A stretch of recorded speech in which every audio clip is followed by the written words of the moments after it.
Am I audible now? Yes, we can hear you. Yeah. Hi, good evening, everyone. Hi, good Good evening. evening.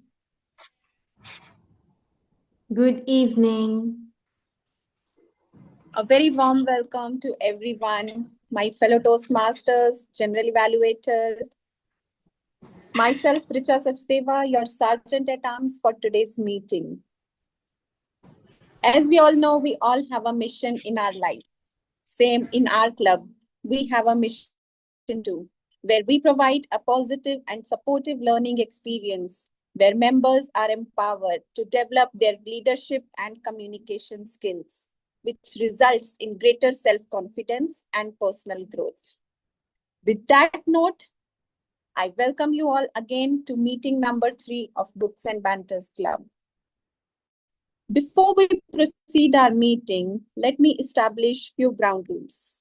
Number 1, first of all, I would like everyone to please rename yourself with your respective roles.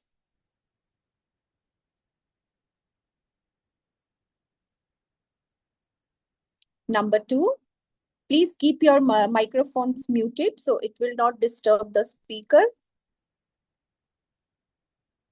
Number 3, keep your videos on so it will help us for the engagement with our audience. Now, please allow me to welcome our active president of our today's meeting. She is an artist, reader.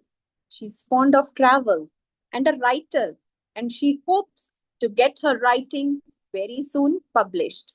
She loves to learn new things, and she wants to uplift herself and her beautiful people around her. So with that beautiful introduction, please welcome our president, Bhavna Goswami. Toastmaster Bhavna, stage is yours. Please take over the control. Thank you. Thank you, Richa. Good evening, readers of Books and Banter Club. Most welcome to the meeting number 3. I'm honored to preside over today's session of Books and Banter while our dear President Salma is away. Today, we are not just meeting to discuss books. We are here to ignite ideas, spark curiosity, and connect through the magic of stories. Each one of you brings your own unique perspective, and together we create a space where learning, laughter, and meaningful conversation flourish. So let's open our minds, share boldly, and most importantly, enjoy this journey together. By this, I officially announce the opening of meeting number 3 of Books and Banter Toastmasters Club. Let's make it a session to remember. Now, allow me to introduce the Toastmaster of the day, the lady of multitasking. I really have to write down her achievements on paper. I can't even remember. There are so many. It's my pleasure to introduce Amina, a truly remarkable person who embodies excellence in both her professional and personal pursuits. As a senior data intelligence specialist at Qatar Research Development and Research Council and a dedicated mother of 2 teenagers, Amina has demonstrated her ability to balance multiple roles with grace and determination. She joined Toastmasters in October 2022 to improve her leadership and communication skills. And now she is serving as District Club Growth Award Chair and Assistant Division E Director, Program Quality. With her outstanding achievements, including Toastmaster of the Year 2023-24 and Powerhouse Performer by District 116 Director 2024-25, Amina embodies the spirit of excellence and growth. Her motto, hard work always pays.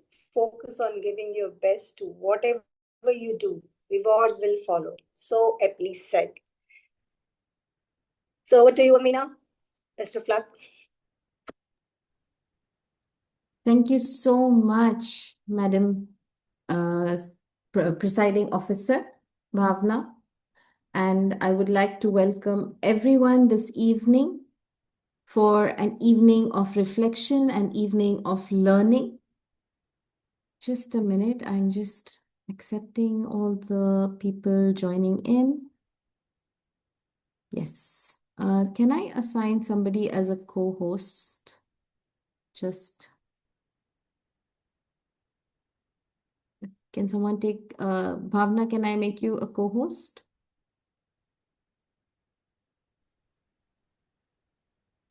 If you need, you can make me a co-host. Okay, thanks, Shanaz. I'll do that. Shanaz.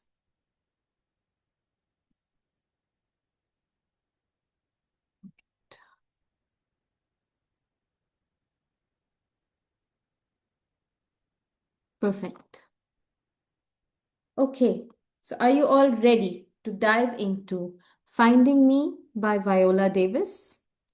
I'd like a thumbs up in the chat or a reaction.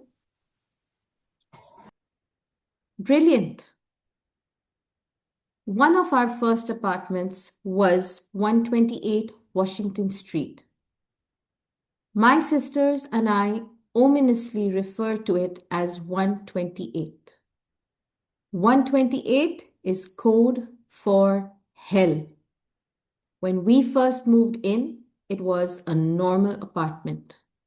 But then the tailor moved out, and very quickly the building became condemned. The wiring became dangerously unstable. There were several fires, and the building soon became infested with rats. In fact, the rats were so bad, they ate the faces off my dolls. I never ever went into the kitchen. Rats had taken over the cabinets and the counter. The plaster was constantly falling off the wall, revealing the wooden boards holding the house together. With 5 kids, no money, and freezing weather, laundry would go unwashed for weeks. That compounded with the bedwetting made for a home with a horrific smell. Good evening, fellow Toastmasters and guests. This is where Viola Davis begins her memoir, Finding Me, not on the red carpet, but in a condemned apartment she and her sisters called hell.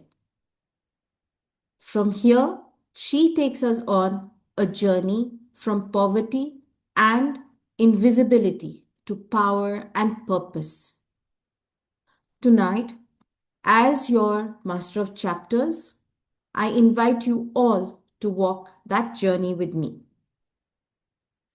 But before we dive further into the story, every great movie has a cast. Tonight's meeting is no different. Our role players are the ensemble who will make the story come alive. I'll introduce them to you as if they are characters in our film. So, playing the role of timekeeper, making sure our scenes stay tight and powerful, is Toastmaster Bhavna Goswami. Bhavna, an amateur writer, hoping to get her work published someday, loves to learn new things to uplift herself and the people around her. She's a vibrant, creative personality, full of joy, and a proud VPE of BooksNBanter's Toastmasters. Please join me in welcoming Bhavna to the virtual screen. Bhavna, could you please explain your role to us? Good evening, everyone, once again. My role is to keep the meeting on track, and I will be noting down the timing. Sorry, I missed to take note of my responsibilities, but I think I have to make sure that everyone stays in the time limit while speaking. Thank you. Thank you, Bhavna. If you can just find the timer script so that you get the right times, please. Thank you. Please bear with us. We are all multitasking today. and may have dropped a few balls in the course. Next, in the role of our counter, catching the slips in our script and ensuring smooth dialogue is none other than Toastmaster Asya Khanum. Toastmaster Asya is an art enthusiast turned educator, finding her new self through her lovely odyssey of teaching and parenting. She is an area director in District 127, a past president of BRS Toastmasters in Dubai, and a proud mum of two. Please join me in welcoming Toastmaster Asya to the virtual screen with a round of applause. Toastmaster Asya, can you please explain your role? With pleasure, Toastmaster of the Day, Toastmaster Amina Khanum. Yes, good evening, everyone, once more. The purpose of the R counter is to note words and sounds that are used as a crutch or pause filler by anyone who speaks. During the meeting, I will listen for overused words, including and, well, but, so, and you know. I will also listen for filler words, including um, I will also note when a speaker repeats a word or phrase such as I or this means repetitions basically. At the end of the meeting, I will report the number of times that each speaker used these expressions. Thank you. Thank you so much, our counter for the day. Now let's welcome our next cast member, our grammarian.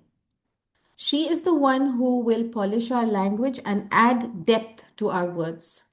She is none other than Toastmaster Priyanka Pumani. I hope I'm saying that right, Toastmaster Priyanka. Dr. Priyanka, thank you. Dr. Priyanka Pumani, a board certified pediatrician and a passionate child focused orator. She has been an international keynote speaker at leading global pediatric conferences and has contributed extensively through articles, journals, and rare case reports. Wow, we are among somebody famous.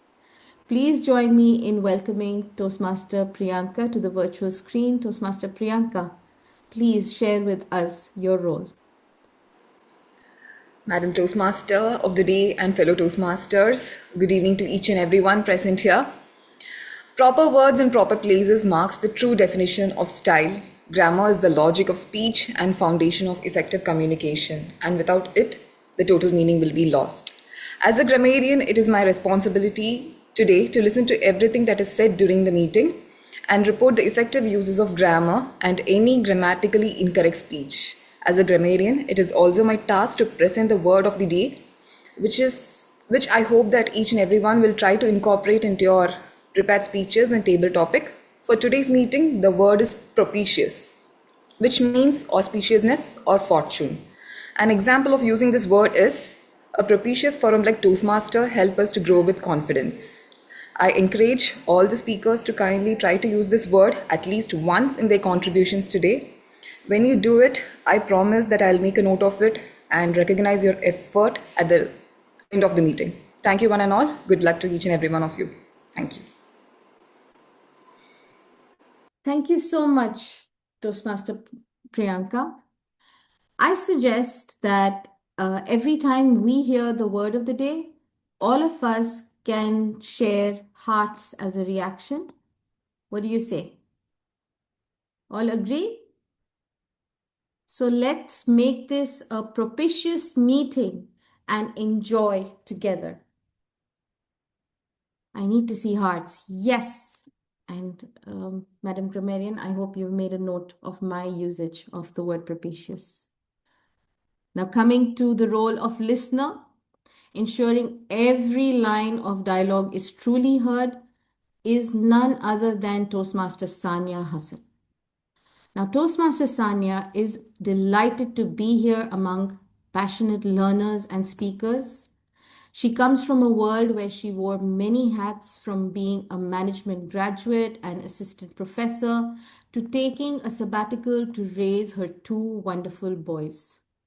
Life took a beautiful turn when she chose to be a full time mom, and though she stepped away from the professional world, she never stopped learning. To her, Toastmasters is not just a platform to speak, it's a place to grow, to share, and to reconnect with the part of her that loves ideas, stories, and self development. Please join me in welcoming Toastmaster Sanya to the virtual screen. Toastmaster Sanya, please share with us your role. Thank you so much, Madam Toastmaster, and a warm welcome to all my fellow Toastmasters. It's so wonderful to see such beautiful faces with beautiful smiles. So, listening is an art that requires attention over talent, spirit over ego, and others over self. Today, as a listener, my role is to take note on the interesting tidbits of information from any of the speaker and ask question at the end of the meeting to see whether all of us were paying attention to it or not. I hope in today's meeting we all have a propitious opportunity where ideas flow effortlessly and everyone feels inspired. Thank you so much, and over to you, Madam Toastmaster.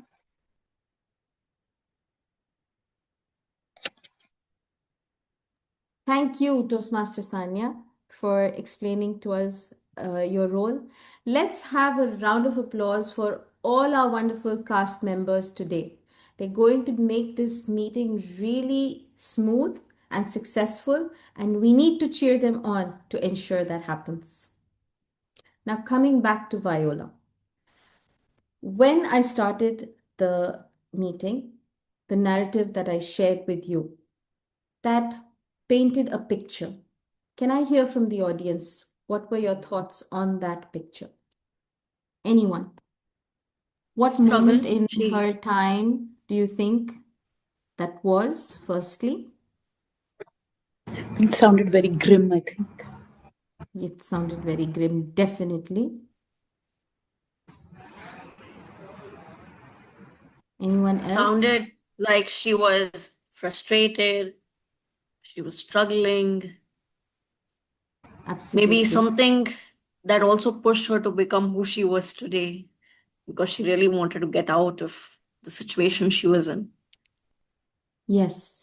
It paints a very Sakshi, it morbid, seems you've read the dark, book. gripping image that all of us, cannot even imagine to be in such a place. I'm sure none of us has been in such a dark place in our life. And seeing where she is today definitely gives all of us some hope. So let's go back to the story and see what happens. When my sister Diane asked me, "What do you want to be?" I whispered, "Actress." I was too young to understand, but something shifted inside me. A seed was planted. That seed would carry Viola to Juilliard, which is an acting school, to Broadway, and eventually to Hollywood. And like Viola, every Toastmaster plants seeds of courage when they step up to deliver a prepared speech. So, no guesses as to what's coming up next, but basically, we're going into the prepared speeches. Tonight, our speaker is Toastmaster Sakshi. Sakshi Suknani is a passionate Toastmaster who began her journey in 2021. Professionally, she holds a degree in banking and fintech, bringing a sharp analytical mindset to her leadership roles. Guided by her personal motto, "Push to succeed," she continues to inspire fellow Toastmasters to strive for excellence. She has served as Area 13 Director in 2024-2025 and currently serving as the Assistant Division D Director, Program Quality. She will be presenting her Level 5 P2, which is second project, and will be evaluated by Toastmaster Sara Ali. Toastmaster Sara Ali, could you please state Sakshi's speech objectives? Good evening. Good evening, my fellow Toastmasters. Am I audible to everyone? Good evening. Yes. Yeah. Yeah. First of all, apologies for not switching on my camera as instructed by our dear TMOD. Actually, I'm outside, so it's better not to. So I hope I'm exempted for that. And moving on with my evaluation, my target speaker is Toastmaster Sakshi. Her speech title is Mission CW. She's attempting her L5 P2, and the objective of the speech is to apply her leadership and planning knowledge to develop a project plan and then share some aspect of her experience while completing this project. So, Toastmaster Sakshi, I wish you all the best, and we're really looking forward to your speech. Over to you. Thank you. Thank you so much, Toastmaster Sara. Coming back to Toastmaster Sakshi, are you ready? I can't see you.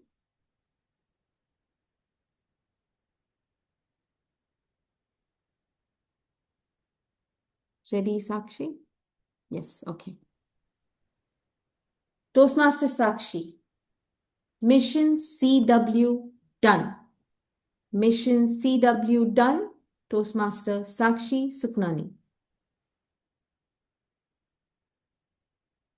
How many of you think what this statement actually means is a happy ending? When you first heard Mission CW done, what did you think of? I need one answer.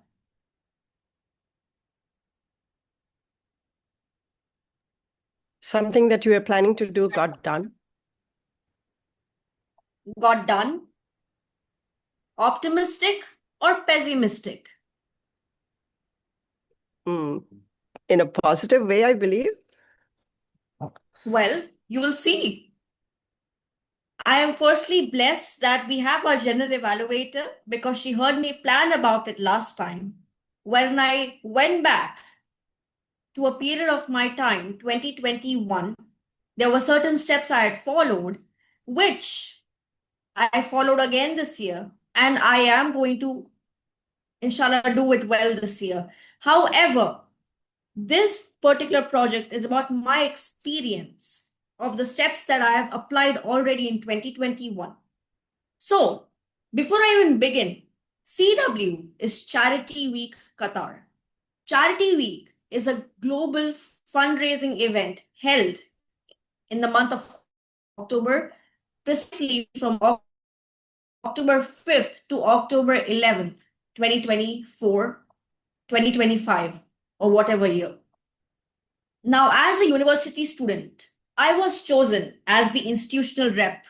I was supposed to lead the entire university. I was on cloud 9 that, hey, if I've gotten this chance, I would be famous. People would know that, hey, there is somebody, Sakshi, who actually got assigned as a rep and now she's leading the entire college team. What a dream come true it was, especially when I had failed as a president in one of my meetings that year as a Toastmaster because I got a review that I did not want. Well, when I got the opportunity, I was on cloud 9 that, hey, finally, I will be able to prove to myself and to the college authorities that Sakshi can do something. Fast forward, I formed a team and I thought I'll delegate all the work and that's it. They will do it and I don't need to do anything. After all, I had led so much in Toastmasters. But, even though delegated the work, I failed to align the team and oversee them properly. Now you must be wondering that this is an HPL project. The title of her speech is Mission Charity Week Done. and she's talking about a failure? Well, honestly, for me, a project is done as long as there is learning from it. And I'll tell you exactly what I learned. But before that, let me continue the story I was saying. I failed to align the team, I failed to oversee them, and as a result, in all the heat, I even spoke rudely to a staff. The next step, the college decided to remove me as the rep. They said if a girl can't talk properly, can't align her team, can't oversee, is she even good as a rep? And guess what? They took out forms and they made all the team members vote. And the question was simple: are you comfortable with Sakshi's leadership? My core team members had a very, very clear answer. Can you guess what the answer was? The answer was a no. It was surprising to me because nobody came up to me and said that, Sakshi, we don't like your leadership. Can you please change so and so that we could get comfortable? Everybody was smiling. They said that, hey, Sakshi, you're so sweet. We don't have any problem. And then the outcome is this. When the forms were given to them, almost everybody was uncomfortable with my leadership. What happened next? I was removed. The vice rep became the rep. But because this was a charity event, I still stepped up as the core team support. As the core team support, I oversaw everything that happened in the span of those 5 days on site. That was seeing if all the chairs are there, seeing if all the stalls that were a part of the charity week, which were used to raise funds, had enough volunteers, to see if the volunteers needed something, to see if everything was proper, to direct people. But I learned two things from this experience. Not two, in fact, three. Number one, never give up. This year, I am yet again applying for Charity Week. My institution has gotten selected and I am a rep. But this time, I'm leading better. Second, never ever show your fears to everybody around you. Yes, there are a few trusted people you can show it to. But if you show it to people who are not close to you, they will most likely judge it and not help you through it. And third, if you have gotten a position, don't fly high and think that you're the queen of the world. Though you're a leader, you have to lead in a way that the team actually believes in you. If there's a leader who crumbles, nobody would believe in you. So, with these three experiences, these are my learnings. And despite of the fact that I was removed as an institutional rep, I can proudly say that I've come out better. And Mission Charity Week was indeed done better last year because the rep changed. And now we'll do so much more better because I have learned as a person and now I'll actually apply what I learned. So, just remember one thing, team. Leadership is also a learning experience. As long as you learn and you become better, that is what is the true success of a mission. So, with that being said, Mission Charity Week is indeed done.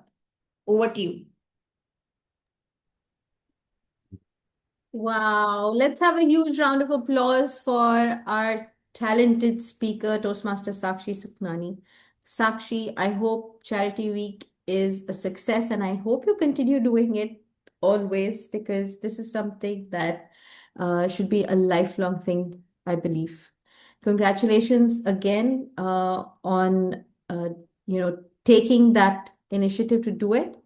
And let's come back to our story. After years of struggle, Viola's career shifted with the film Doubt in 2008. In the book, she writes, acting opposite Meryl Streep agitates the biggest beast that lives within every actor, the imposter syndrome. I think all of us are guilty of going through that imposter syndrome at some point in our life. And I think most of us um, constantly go through it. 12 Minutes on Screen earned her an Oscar nomination, but also revealed her deepest insecurities. That same tension between achievement and self doubt fuels conversations worth having. And that comes to my favorite part of today, the panel discussion, where we are going to reflect and share openly our thoughts on the book. And to conduct this session, we have someone who is not an avid reader, or so she says. But considering this this book is about someone from the movie business, I thought she would be the right person to do the job. She is none other than Toastmaster Shehnaz Mirza, an ex-banker but film producer and mother of three. She's a Bollywood lover and traveler and believes that life is a constant journey from cradle to grave. She's the current president of West Bay Toastmasters and is going to lead the discussion for the panel discussion today. But before I invite Toastmaster Shehnaz Mirza, I'd like to request Toastmaster Bhavna to please explain to us the timings that will be used for this session. Thank you, Amina. It's a very propitious occasion that I have found my brain cells working and found the right script. My role as timer is to monitor time during the prepared speeches. I'm sorry, Sakshi, I forgot to explain that to you. Table topics and evaluation. So for panel discussion, we have 30 minutes slot available. And is there any, I don't know, I have to, for 30 minutes, I have to monitor the timings, or do I have to maintain the timings of each panelist? This is not explained to me. For each panelist, it will be 1 to 2 minutes. So minimum 1 minute and maximum 2 minutes, 30 seconds for each panelist to respond to the question that is asked to them. Okay, so if I will Same show as table topics. Okay, so I will show green light at 1 minute, amber light at 1 minute 30 seconds, and red light at 2 minutes. So this panel will be conducted for 30 minutes. So, and for table topic, again. No, we'll come back to that. Okay. Okay, thank you. So let's invite our very dynamic Toastmaster Shehnaz Mirza to the virtual screen with a huge round of applause, everyone. Toastmaster Shehnaz, the screen is all yours. Thank you so much, Toastmaster Amina. As propitious I feel the book was when I read it, I hope it shall be equally propitious for all here today witnessing this panel discussion. Now, as Amina said, I'm not a book lover, but there are some books lying on my shelf that I have to finish. This was not one of them, so I used my laptop. I downloaded the soft version. But believe me, this book completely, it was enthralling. It was harrowing at times. It was grim, yes, as Amina mentioned in the start.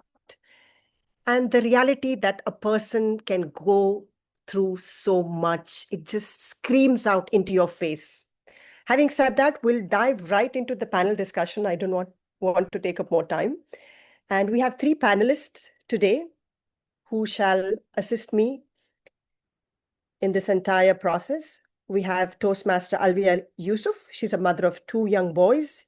She's joined Toastmasters to overcome her fear of public speaking and to network with like-minded leaders. She enjoys life as it comes, meeting new people, making friends, and she looks forward to learn from everyone and share her experiences as well. She believes together she can achieve her goal of being a better speaker.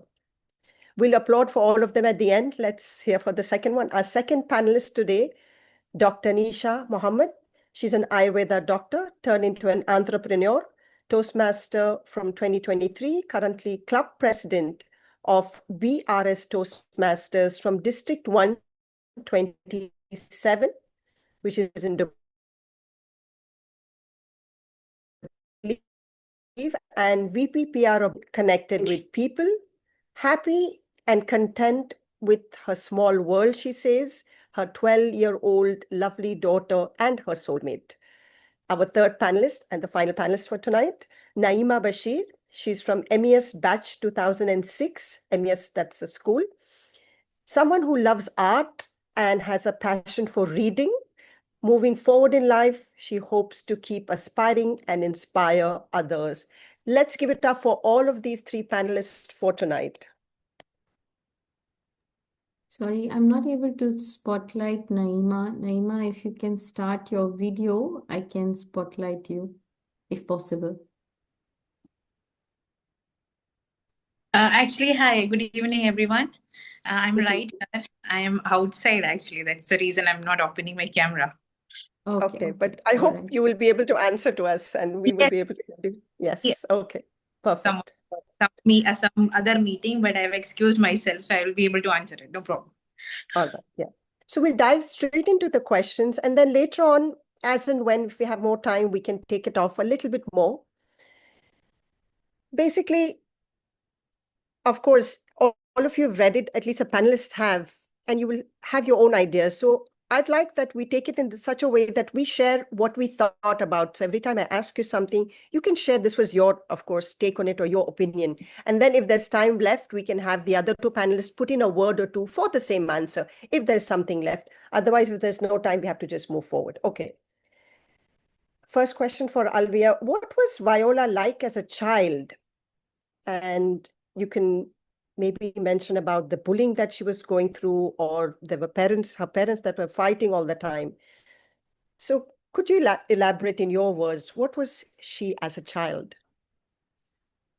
Thank you so much, Toastmaster Shahnaz, for this question. A very good evening to all of you. Good evening. Viola Davis, her childhood, I would explain, was very raw and difficult because she was constantly suffering through poverty and hunger because her father was an alcoholic. There was not stability in her house. So poverty and fear was always there in her. Apart from that, she was facing bullying and racism. Bullying because she was black. So a lot of boys in her college school used to bully her. Sometimes it was so harsh that she has to run so that they will not able to see her after the school. So yeah, she was constantly facing that bully and racism.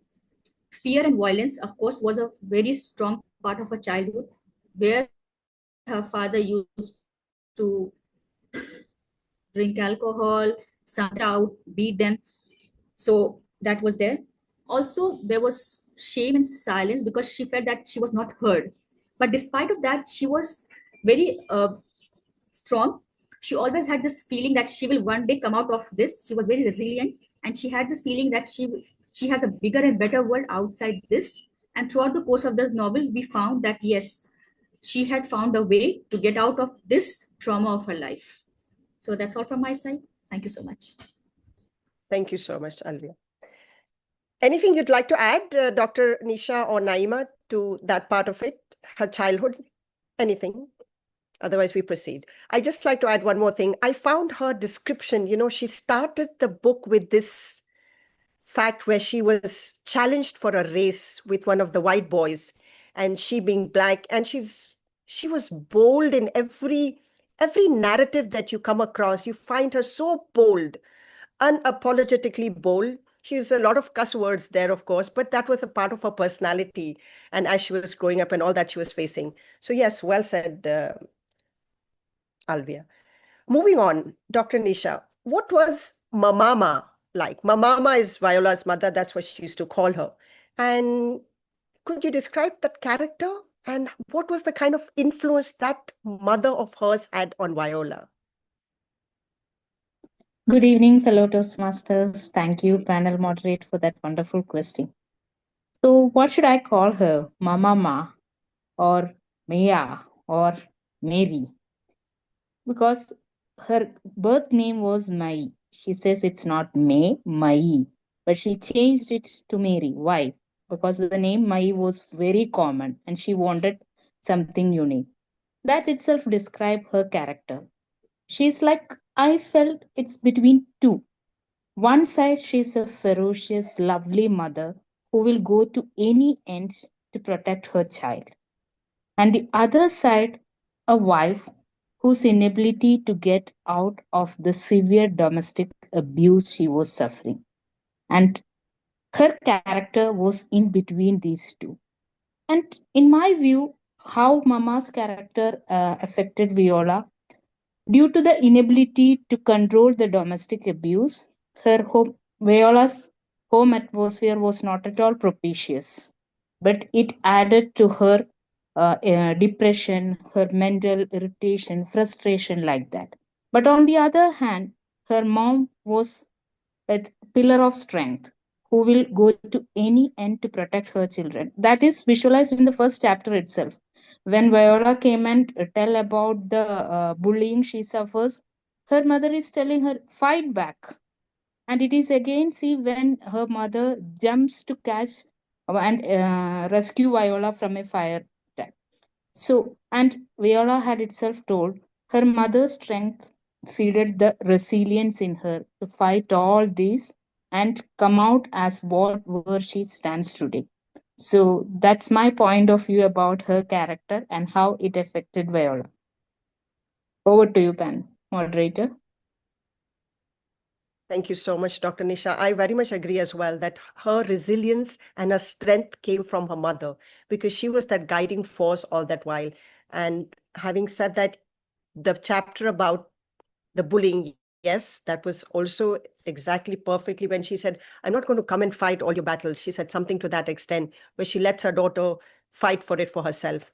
And every time they had fights, and she would be standing there taking the beating. She would be bruised. She would be scarred. But that domestic violence really got onto her. But in spite of that, she stuck on with that family. She stuck on with her husband and those children. So that is something, the resilience part of her is very much prominent there.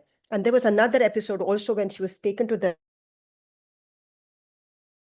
doctor when I think supposedly the care we can see there of her mother was trying to do some experiment on her and he was giving her the wrong advice that maybe your child needs to do this or something. So she said, I need to take my child and walk out right away. So the care and that, the maternal instinct of a mother, that came out very well at that part. And she said later on in the years that maybe the doctor wanted to chop her legs and do some experiment, but my mother just took me and ran from there. Moving on. Yes, Naima. So we also saw in the story, she had sisters. Rather, she would call it her sisterhood. Anita, Diana, Dolores. And how do you think having them in her life helped her? And what was this sisterhood like? What was this support that she got? Can you elaborate a little bit? Good evening, everyone. Good evening. As a single child, I really understand how important it is to have siblings, especially a sister, an elder sister who is someone equals to mother. So here, Viola says her sisters were her lifeline. She had three sisters, as Toastmaster Shana said, Diana, Dolores, and Anita. I think instead of one having three gives us more courage. And for Viola, it was her sisters who literally shaped her up. And Diana being the oldest one, and while also says that she is the most influential in her life, because as my sister, I grew up with my cousin sister, as I don't have as I told, I don't have own siblings, so I grew up with my cousin sister. And when I read the story, I knew that same like Diana, my sister used to teach me multiplication tables and life lessons. So so I would say that for Diana also being the eldest and the most influential in Viola's life, I mean, I think she is the one who planted the seed of ambition in Viola, because Diana kept asking her, "What do you want to be?" And she always whispered, "An actress." And Anita and Dolores were the ones with whom she shared her hardships, even in, they were all together in all the hunger and cold. And for her, their sisterhood is like the always kept her grounded and gave Viola the courage to dream and move forward in life. So a struggle, that being, that bond, their togetherness were there. It literally was a joy too. Over to you. Yes, thank you so much, Naima. Indeed, she had all those struggles with those sisters. And as Toastmaster Amina narrated in the beginning, the seeds were planted right then when her elder sister Diana had asked her that, what do you want to be? So that was, and at one point she also said, you don't want to be poor or something like to that extent for the rest of your life. That was the point when she started thinking about what she wanted to be. And of course, she had one more sister who came in 12 or 13 years later, Daniela, who was the pet. But yes, and then they used to have these escape into, these games that they used to play where they used to escape and pretend. I, as a child, we had that when I was little. We used to pretend those kind of games as well with sisters. So yeah, I could relate, when sisters come together. And I come from a family where we are 7 sisters. I'm number 2. Okay, moving on. So, Dr. Nisha, the days of poverty in 128 with the no water, no heating, the bed wetting, not able to wash, to go to school, being looked down upon by teachers, and any child would not survive that kind of humiliation. But our protagonist, she did. So, what is it at that stage that we kind of develop more about this character? Yes, exactly. When I read the intro, that how she described 128, she and her sisters is mentioning it as hell. It was their code for hell, dungeon, like that.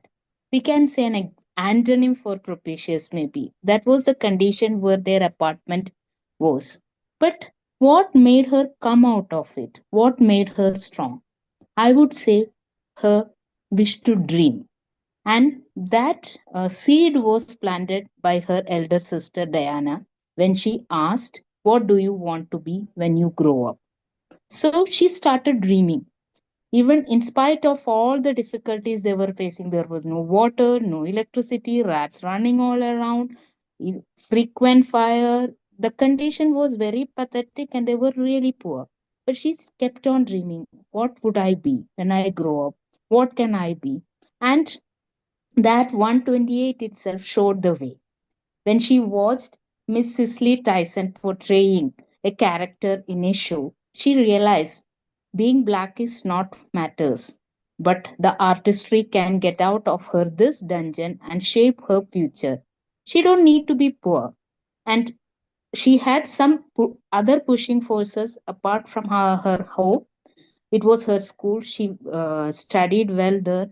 And in this 128 itself, she and her sisters practiced their skit where they defeated the white group of kids who were supposed to be the winners. And even in spite of all the hardship, she sums it up very beautifully when she described 128 was the warmth of sisterhood.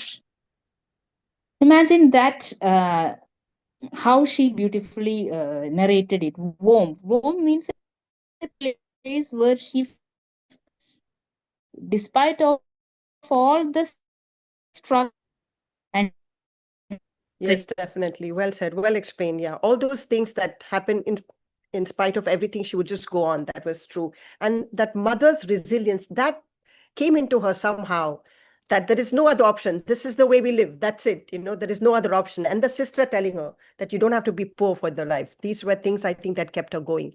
Naima, as an 8-year-old, she was bullied. Of course, we know that. And she was looked down and she was called names. It was traumatic. But what scars did that leave on her till, as we read that there were scars within? What were those scars? I could actually relate very much to this question because I was someone who was bullied in the name of color. So, and the bullying literally left deep scars. Coming to Viola, Viola remembers that her school boys were chasing her after the school, calling her dirty, ugly, even pelting with her rocks. Because of this, she started believing that she was unattractive, she was unworthy, and less than other girls. And I think she had this wound echoed, always saying that people started questioning her, like, "Are you not pretty enough? You are light skinned and all." And being these scars actually, as a child, it literally stayed with her. But I think as growing up, it literally made her, shape her insecurities well into adulthood. And I think these other scars actually fueled her, yeah, chasing her dreams in her acting, giving her the best performances, the raw pain and the truth she is actually known for. Right. Yeah. Yeah. And more than that, I did feel, this is my feeling, to some extent, when she grew up later in life, she did not want to confront and accept that little child. She wanted to just erase, block that part of her. She wanted to not come to terms with that. So when she's sitting in a therapist, she knew that that little child, 8-year-old Viola, needed validation that, yes, okay, you went through all this and now you are this. But she wanted to just block that part, refuse that part to still be haunting her. But it was haunting her. Those were the scars. Till much later in life, when she was willing to accept it, and she says it in the latter chapter that, yes, finally I could see that 8-year-old Viola sitting next to me. And finally I was able to, because she did not want to remind herself of all that. But yes, the scars were there till much, much later in life. Moving on. Alvia. So as she stepped outside into this new world, she went into her college, and then she got into the drama summer program. And that stage, she was validated by some teachers and professors from her acting program. There was this circle in the square, and one of the teachers, Alan Langdon. And how did that come into her? How did she receive that? How did that help her and enable her to lead forward from there? Thank you so much, Toastmasters channels. I would say stepping out into the world and joining this summer drama program was kind of a very auspicious move in her life, because for the first time she felt liberated. She was feeling as if she had suddenly opened up. And this acting gave her a sense of escapism from all the bullying, hunger, and the trauma that she was going throughout her life and in her neighborhood as well. She felt validated because, as you said, from her professor as well, she felt that she was seen, she was valued, not only because of her appearance, but she was able to do something, and she was not judged that how she was looking and where she's coming from, that whether she's poor or rich, she was not being judged and she was being validated. So these are the two very strong feelings that came to her. Apart from that, of course, since she has been dealing with this validation throughout her life, so this made her be more hopeful that this world is much bigger than the world she has been dealing with. And this made her more hopeful, more optimistic, and this gave her more imagination to grow in her life. So yeah, that's all from my side. Thank you so much. Right. Perfect. Great. Moving on, Naima. The turning point for her was when she got into Juilliard. These were one of the ACE top drama schools, acting schools, Juilliard, NYU, and there was one more. So Juilliard, when she got into there, but she had to go through a lot of struggles even after she got in.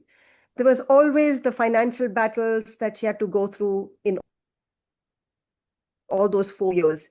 What was those periods like her? How did she feel there? There was still shortage of food.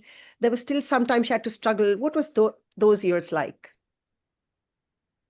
Naima. Yes, sometimes chasing the dreams is where that point where the real struggle starts. Whether it would be financial or any sort of struggle, literally, when I think from a personal point of view, saying it is maybe the chasing steps of the dreams are where the struggles literally starts. For Viola, getting into Juilliard was a dream. It was a validation that she believed that she belonged here, belonged in the world of acting. But that was not the struggle. It was not the end of her struggle. Viola describes being one of the few Black students often overlooked and constantly in short of money. She worked jobs, borrowed, and just, she had to just survive for the first 4 years.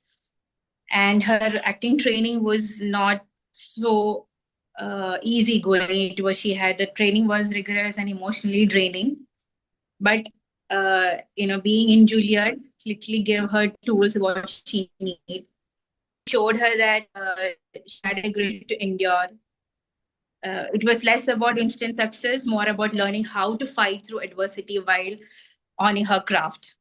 Because to be an actress was her ultimate dream, and her hardships and the struggle didn't stop her from shaping up her dreams. And she literally struggled and moved on. And again, being in Juilliard was one of her biggest dreams, which she achieved, and that is, I think, one of her, stepping stones to success. Right. Correct. Yeah. I felt too. Being in Juilliard changed a lot of it, opened so many avenues. There were so many perspectives after that. Perfect. And then she kept saying that in her books also, that there is something that is you that's the way you succeed. You take one, that leads you to another job that leads you to third, and that's the way. Alvia. She narrated an incident where her mother, father, there was this neighbor, the neighbor's wife, and they all get into a fight, and there was a machete, and they were trying to grab hold of this. And finally, there was even bruises. And besides that, you hear her saying that we were always catching buses. She tells her little sister also that when she had come into her drama school at some point where she was doing a small part, and they were running to catch buses, 3 hours, 4 hours of buses. When you listen to all these things, even she talks about her fears for driving. What do you think as a writer? What were her skills? What do you think her skills as a writer? As a writer, I would say her writing skills were very strong. She had a very vivid storytelling technique because she didn't only write the story, she actually described the whole scene so that we can be part of that scene. The scene where there was so much of chaos, shouting, desperation, and that machete being grabbed. She described that story, and we were involved in that story. And also in the bus running memory, where she was running for long hours and the anxiety of missing the bus, the endless running. So she has described that part very well. So I would say she has a very strong storytelling technique. She had very much cinematic details because, of course, she was an actress, so she was very good in writing those parts. Also, she was very emotionally honest. She did not hide the rawness she had dealt throughout her life, the humiliation of poverty, the constant survival mode. Those things she has expressed in her writing very well, which makes the story very relatable to us. Apart from that, she had this instability and danger in her childhood life. Still, she described how she survived all of that. So she had shown through her personal memories a universal theme of fear, survival, and resilience. So I would say she was a very strong writer, and she had expressed her writing throughout her personal journey very well. That's all from my side. Thank you so much. Right. Yeah, perfectly well said. But I also felt that there was humor also. Every time she would describe it, the way she would say it, she's trying to be satirical and pointing humor. So these 2, 3, excerpts that I've pulled out, these were specifically when she were reading that, you can imagine that this crazy thing going through her mind that all these people are grabbing that machete and, they're trying to slice one another. So she had humor as well. And all that you mentioned about how descriptive, how narrative. Moving on. Dr. Nisha, yeah. So in her early days, she does mention of not having a boyfriend, and there is not having sex, and and then years with this guy called David, and then finally she has this baby that she aborts. And we did see something about her at that stage. There were some developments, okay, later on in her life, but we come to know something else about her at that stage. What do you think that we learned about her as a person, as a character at that stage, when she does that abortion?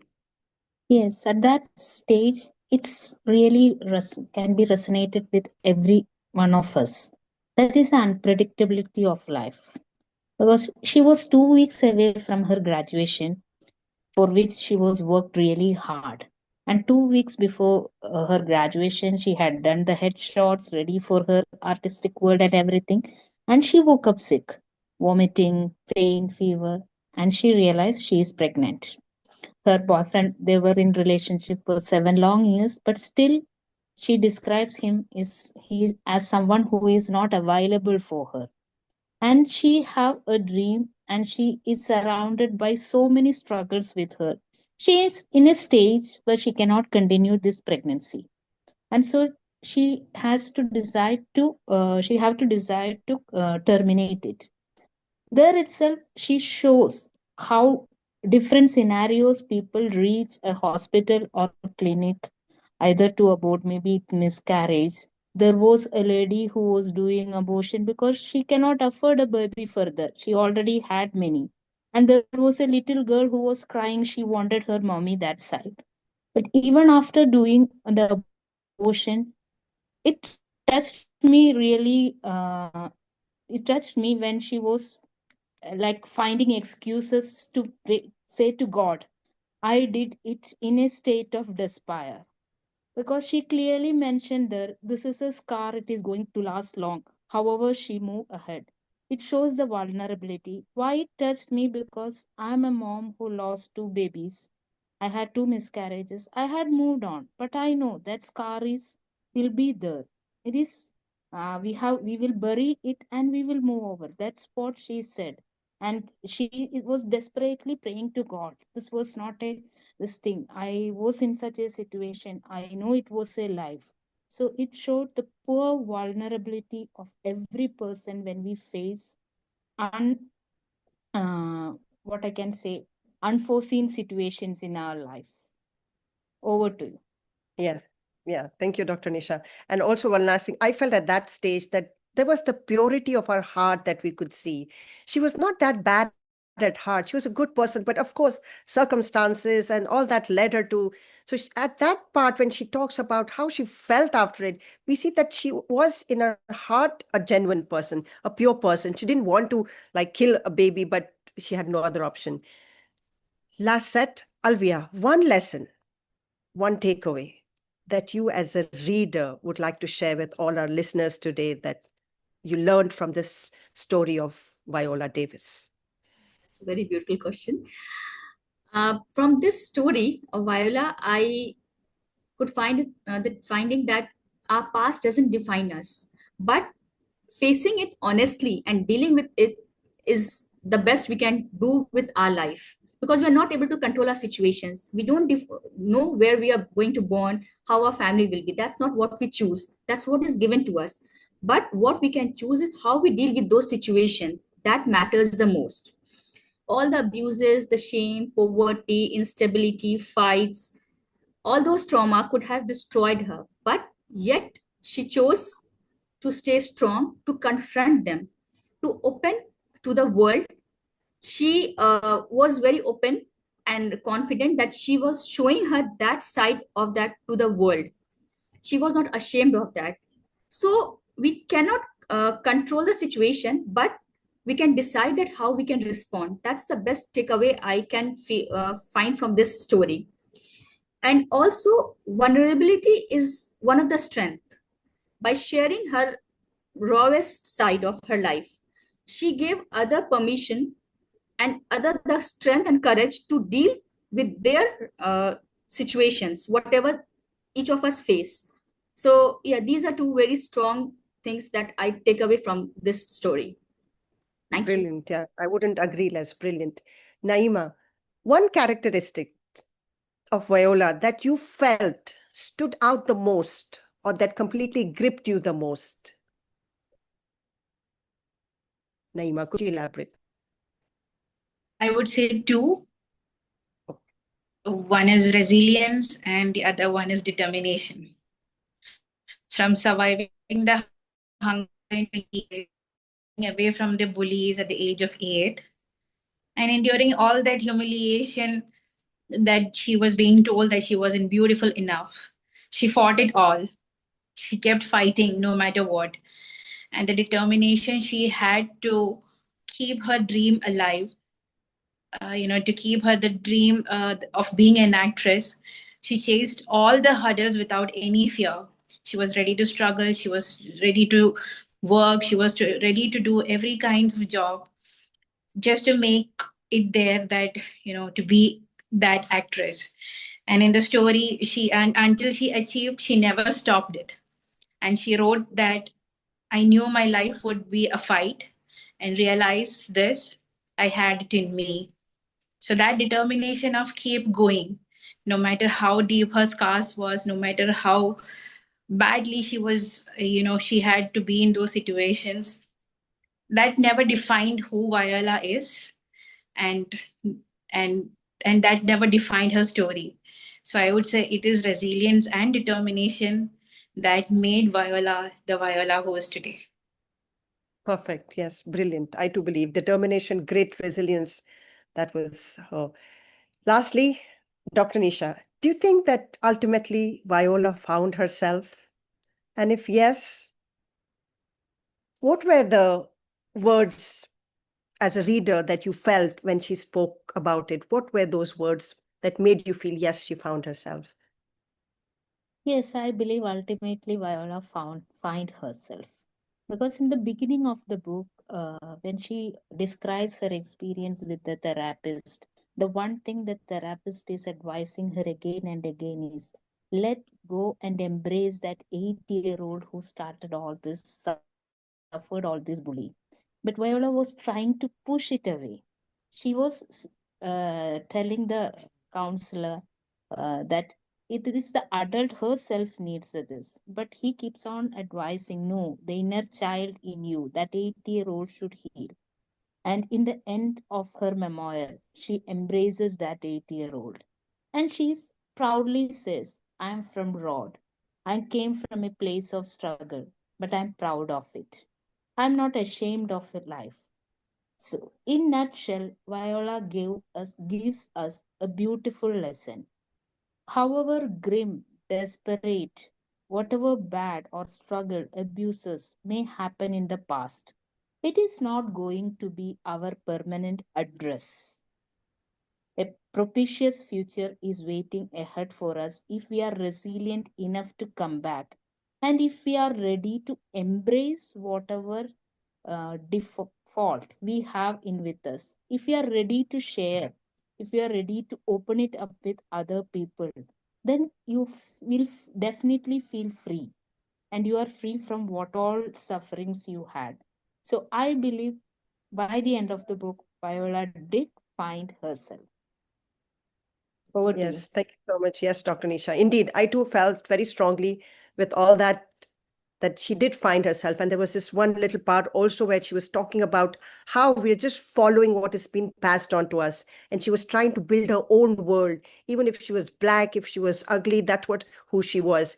One doesn't need to follow the narrative. One doesn't need to follow what's been passed down, because everybody was gearing. Eventually she realized that that's how the world is. Everybody wants to put there, but she found for her that even in her character, even in her looks, even in the person she is, that emerge whoever she was, not necessarily to follow the track of being white or to being this beautiful actress or sexy actress or things like that. So all those were her final conclusions when she indeed found herself. I wouldn't be happier on this propitious occasion to do this book review. I was really happy with everybody's answer, and the discussions went brilliant with this. I'd like to call it a close for our book review, and over to you, Toastmaster of the Day, Toastmaster Amina. Thank you so much. Big round of applause for all the panelists. Yes, let us have a huge round of applause. I'm going to just remove the spotlight from everyone.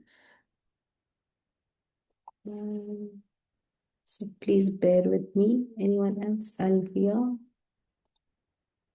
and Nisha. Why don't I see you, Nisha?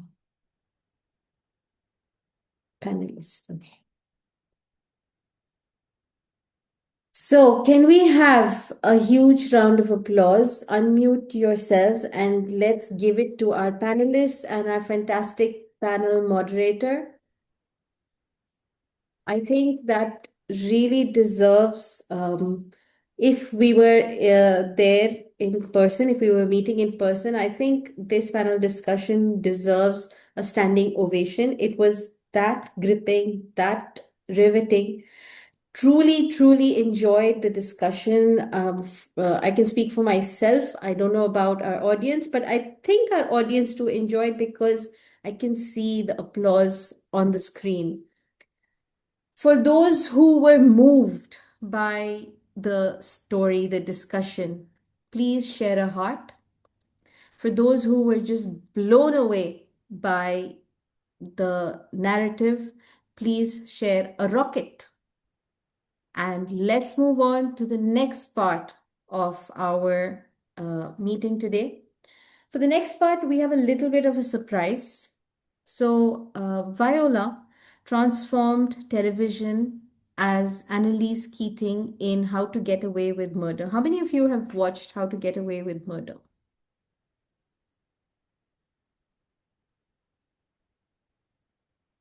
Okay, if you haven't, you must watch it. It's a brilliant, brilliant show. And actually, after watching that show was when I read this book. So, one of the most important roles that, or I should say, transformative roles that Viola played in her life would be Annalise Keating in How to Get Away with Murder. And there is one scene that she talks about in the book, which actually, when I was watching it in the show as well, left a very deep impact on me, left a huge impact on me. So we all know about Black women and their need or they had to sort of fit the standards of beauty, which was straight hair and, compare with the whites, with the blondes, and just appear to be delicate and pretty, which, if you have seen Viola Davis, she is totally the opposite of that. And when she got this role, she decided this would be her way of breaking those standards, breaking those barriers of, caste and racism and things like that. And how she did that was with this line, which describes it: taking off the wig was my duty to honor Black women. It said, all of who we are is beautiful, even our imperfections. So, in this line, you can see that moment in which in the show she is literally taking off her wig. There is a scene where she takes off her wig, takes off her makeup, and she sheds that appearance of this beautiful, strong lady, Annalise Keating, and she just becomes this vulnerable person without her makeup, without her wig, and it's just so raw and real. And that is perhaps what our next role player wants to elicit within us. That is the same kind of feeling of stripping ourselves bare and reflecting or self reflecting, I would say, and finding ourselves. This part is not going to be a table topic today. What she is going to do is, I would say, a self reflection activity of finding ourselves. And this will be conducted by Toastmaster Khaiser Jabin. Toastmaster Khaiser Jabin's intro is not with me, but I will introduce her from my heart. She's a very dear friend. She's joining us all the way from Riyadh. My image of Khaiser is of this very put together woman, strong woman, who has a wonderful way with words. She's very articulate and she is, how should I say it? A box of creativity. She's like filled with loads of it. In her profession, I believe she's an architect and she, unleashes that creativity through her work. But today we're going to see her in action and doing this next part of our session, which is finding me. Toastmaster Khaiser Jabin, The screen is all yours. Please put a huge round of applause for our facilitator, Toastmaster Faisal. Thank you, Amina, for those kind words. I don't think I deserve all of that. And I think this is like a wonderful initiative from you. I always admire the gumption to keep going. I don't know how you find all the adrenaline and enthusiasm, but yes, it's kept me not wandering off too far. So thank you again for those kind words. I do think with all the talk that was happening about the book, I mean, I have to confess that I haven't read it, but it feels like it's coming alive in various modes and various nuances from everybody, so to say. It is very heartening to see that everybody has such a valid and such a heartfelt viewpoint. So that came across from the panel discussion, which is very good from all the participating panelists. When Amina asked me to do this table topic section, I was not at all for it. In fact, I was looking for escape route out of this. Would still say I'm not a very conformist in the sense of following rules. So I didn't know how to go about doing this. So what felt real and what felt natural is the way forward. So just like how Viola was trying to find herself and find a way out of her world, bringing some bit of creativity into her life as an actress, as a person who evolved through her lifestyle. I just put something akin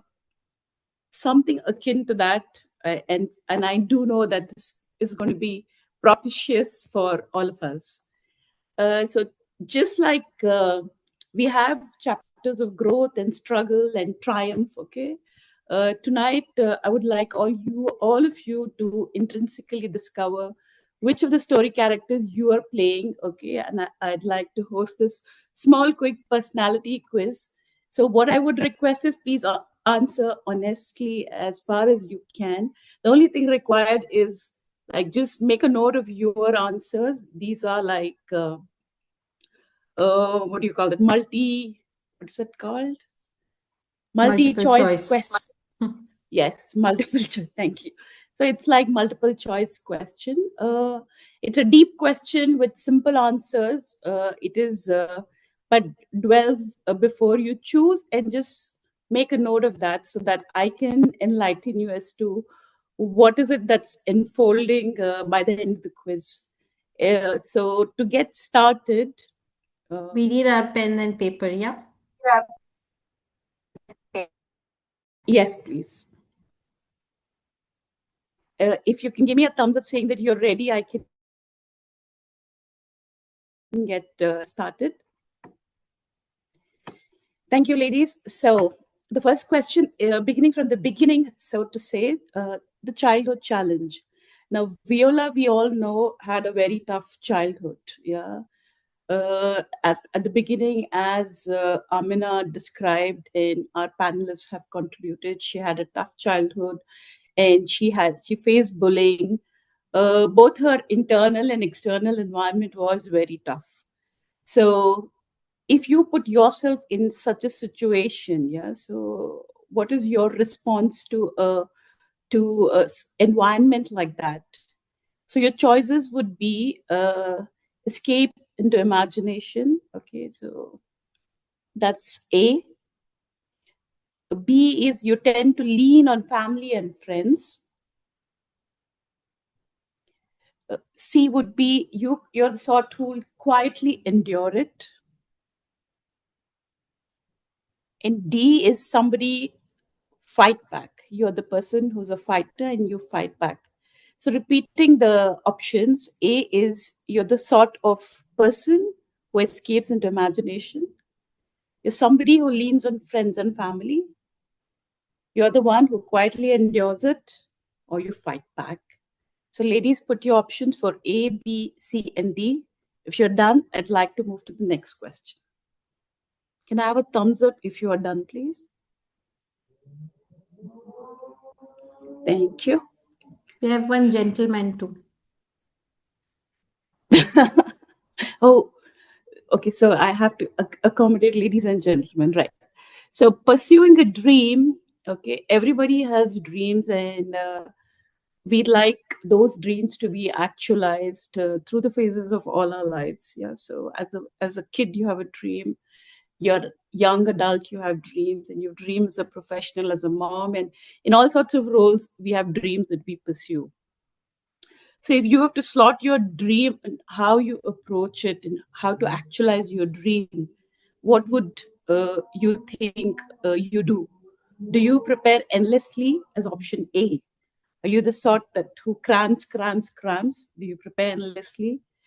You're somebody who trusts your instincts and you're confident. So that's option B, you trust your instincts. Option C is you're somebody who needs a kickstart. So you seek guidance. Yeah. You need a mentor, somebody which unlocks the key. So you seek guidance as option C. And option D is you're somebody who takes a risk. So your options again are you're somebody who crams endlessly, you prepare endlessly. B is you trust your instinct. C is you need a mentor, you seek guidance. And D is you take the risk, you take the plunge. So if you've made your choice, I need a thumbs up.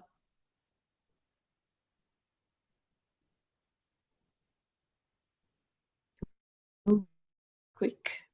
We are very, very accurate people who know themselves in and out. So that's a happy sign.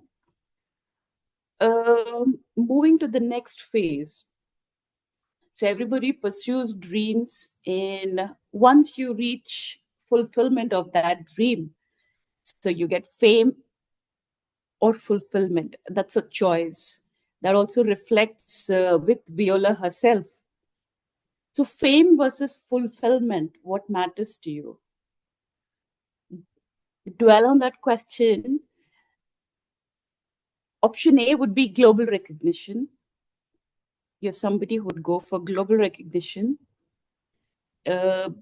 Option B is you would like your quiet peace. You do not need fame or fulfillment. If you achieve inner peace, nirvana, you are very happy. So option B is quiet peace. Option C is inspiring others. You're somebody who likes to be recognized and acknowledged that you're contributing to their life. So you're inspiring others, moves you, and that's your thing. Or D is a confused option where it says you need balance of both, which is fame and fulfillment. So repeating the options, A is you need global recognition. B, you need nirvana, quiet peace. C is you inspire others. And D is you need the middle part, you're balancing both. So if you've made your option, thumbs up, so we move ahead. Thank you.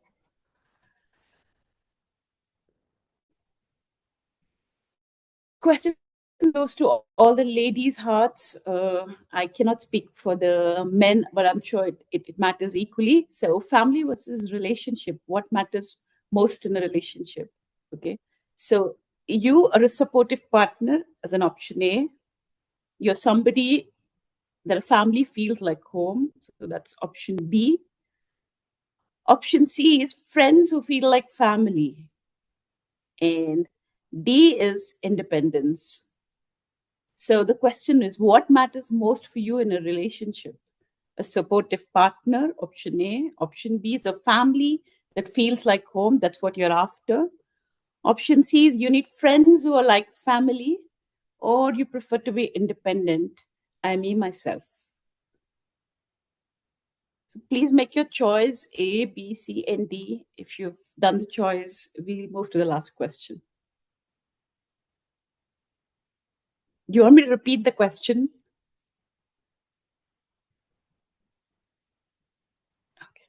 Okay, if you've made the choice, thumbs up. So we move to the last question.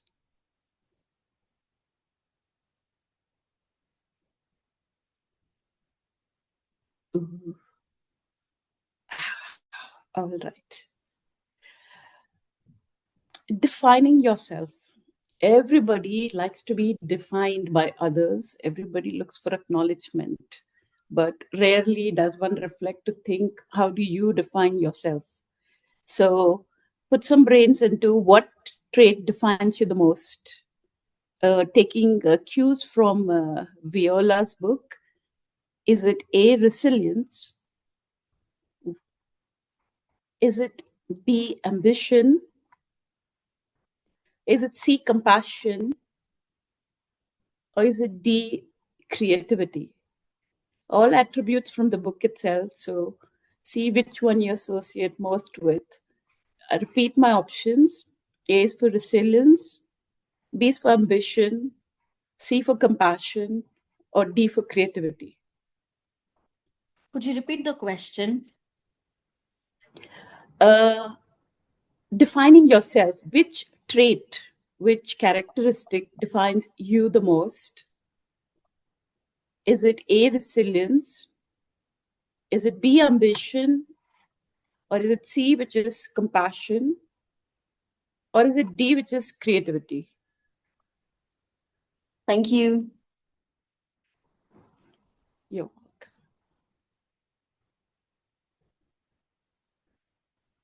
If we've got the answer, thank you. Why this table topic got converted to a quiz was the fact that unraveling, like how you unravel pages as you read a book, unraveling some facet of your personality from the discussion, the conversation, and from the event itself, I thought was a fascinating idea, and it triggered me here. And I personally love quizzes myself. So people who've got mostly A's, can you give a thumbs up so we know how many people got mostly A's? Oh, I can see Amina. So for the I'm not personality mostly A. degree. Oh, you're not mostly A. So do we have anybody who's got mostly A, or at least 2 or 3?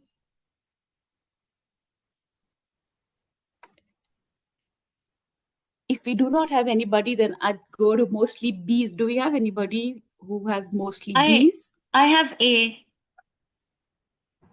How many A's do you have, Sakshi? How many A's as in? Did you have more than one A? Because How we've got many only 5 questions. how many A answers did you choose? How many of your answers were the first choice? Oh, mine was just one. Never mind.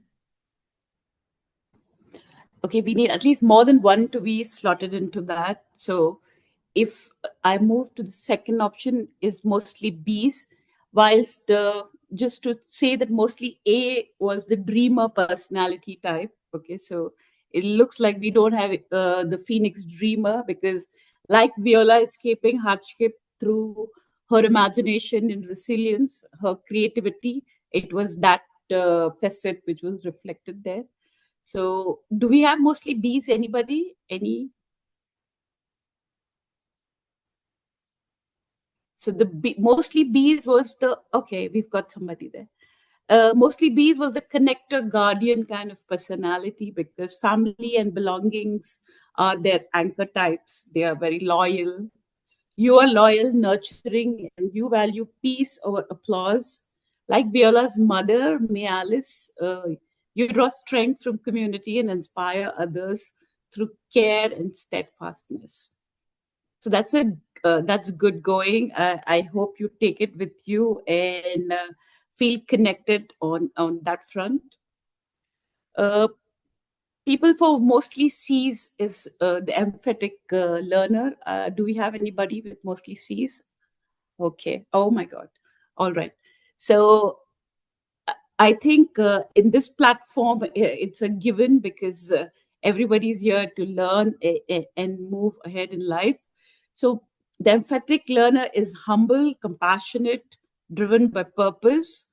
You seek growth through others, value mentorship, and you quietly inspire change.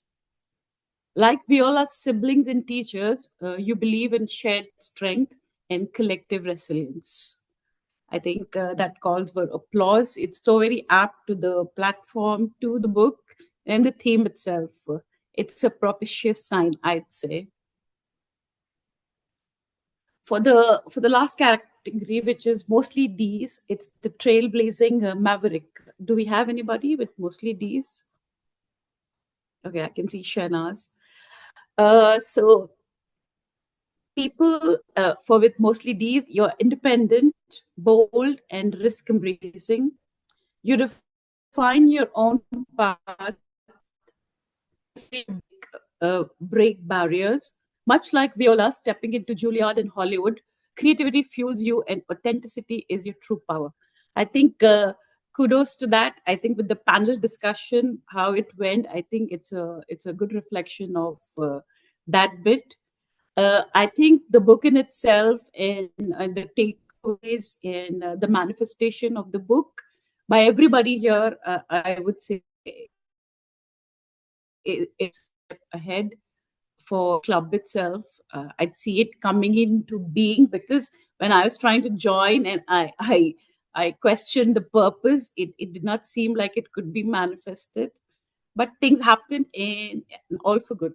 So I had loads of fun doing this, and I hope you had to, and you take away your personality traits from the book and this propitious event. Thank you, and over to you, TMOD. Amina. Thank you so much, Kesar. Huge round of applause for that wonderful self-reflection activity. I think we are close to finding ourselves a little bit more with that introspection. Wonderful, wonderful activity, Kesar. And don't lie, you did not have fun preparing for it. I know the truth. Maybe you had fun doing it. All right, coming back to Viola. So, Viola's story reminds us that every performance is shaped by feedback, mentors, directors, honest reflection. In Toastmasters, that part is usually facilitated by the general evaluator. Our general evaluator today is a vibrant, dynamic, really positive, spirited, strong lady. She is none other than Toastmaster Ritu Maheshwari. She joined Toastmasters in 2017, and since then she served in various leadership roles at the club, area, division, and district levels. Learning is her passion, and she believes every opportunity teaches us something valuable. She's a people person, and anyone who's met her online or offline will definitely agree to that. She loves connecting and socializing with others. So please join me in welcoming Toastmaster Ritu Maheshwari to the virtual screen with a huge round of applause. Toastmaster Ritu, the screen is all yours. Thank you so much, Toastmaster Amina, for all your warm words. I'm deeply touched from it. Thank you so much. And thank you so much for this propitious opportunity. And I would like to congratulate the whole XCOM for conducting powerful meeting. Seriously, this is my first time to attend any panel discussion on book review, and I thoroughly enjoyed every bit of it. And really, really, I'm very happy to be part of this meeting. Let's give a big round of applause to the whole XCOM and the panelist and the moderator. Really, let's give. Please open your, unmute yourself, and let's give a good round of applause so that our panelist and the moderator can hear ourselves. Well done. Well done. Woman power. Yes, women Oh, come on. Dilip is there. Okay. So now let's get back to the work because we have to finish the meeting on time. So I'm really very sorry to interrupting you in between, and just just want to keep a track on the time. After that, we can make a huge noise on this. Okay. So today only we have one speech, and I believe we don't have any guest non Toastmasters. so that we need to explain them the segment, how it take place? No, nothing. Na?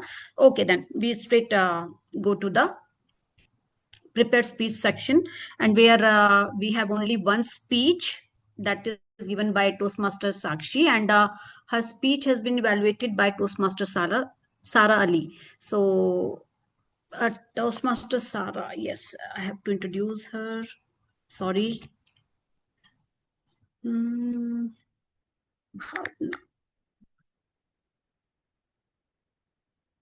Toastmaster Sara. She is a passionate educator and a Toastmaster who lives for the joy of reading. Words are her word, and the stories are her escape. Please help me welcome Toastmaster Sara Ali. Thank you so much, General Evaluator. Thank you. Before I start, I would also like to add my appreciation to such a well conducted meeting. I really enjoyed each and every bit of it. This was my first time and I really loved it. So, without any further ado, I'll move on with my evaluation of my target speaker, Toastmaster Sakshi. Mission CW done. What an exciting title. And I'm sure I speak on behalf of everyone present here that we all became very eager to hear the rest of your speech as soon as we heard the title. Toastmaster Sakshi, you commenced your speech with a question, which certainly geared us up and activated all our brain cells to listen keenly to your words. And what an awesome speech it turned out to be. You are quite a confident and proficient speaker. I've heard you before also. So I know your capabilities as a speaker, and today was no exception. Your speech content was quite up to the mark, with on the point usage of fascinating, competent vocabulary. And then with the storytelling, which I'm sure took all of us back to our university days. You certainly gave a very eloquent speech, fulfilling all your speech objectives. Being in Toastmasters, we are all very well receptive, in fact, appreciative of the fact that evaluation is the only key to our continuous growth. So, here I would just like to offer you two suggestions. While I do realize the limitations of an online speech, I felt at times we lost the track of content because we could only see half of your face and the gestures became too much, which didn't go in sync with the words. So maybe you can just limit your gesture to emphasize only the important segments of your speech. This might help the next time. The screen wasn't on your face level at some times, which also curbed the impact of your words. And also, I did encounter a few grammatical mistakes, which could easily have been rectified, like when you said all done better, which seemed good, or when you said this rep can talk or cannot talk. What is this they were thinking? So, some confusing sentences grammatically were there. To summarize, a great confidence speech, good verbal content, but yes, a bit of work is needed to ensure that the online alignment is quite in sync with your words and gestures, and just a few grammar corrections which are on and off. Toastmaster Sakshi, amongst your three calls for action, which you conveyed in the last segment of your speech, my surely favorite is never give up. And I do believe that you are propitious enough to believe this too on this road of life.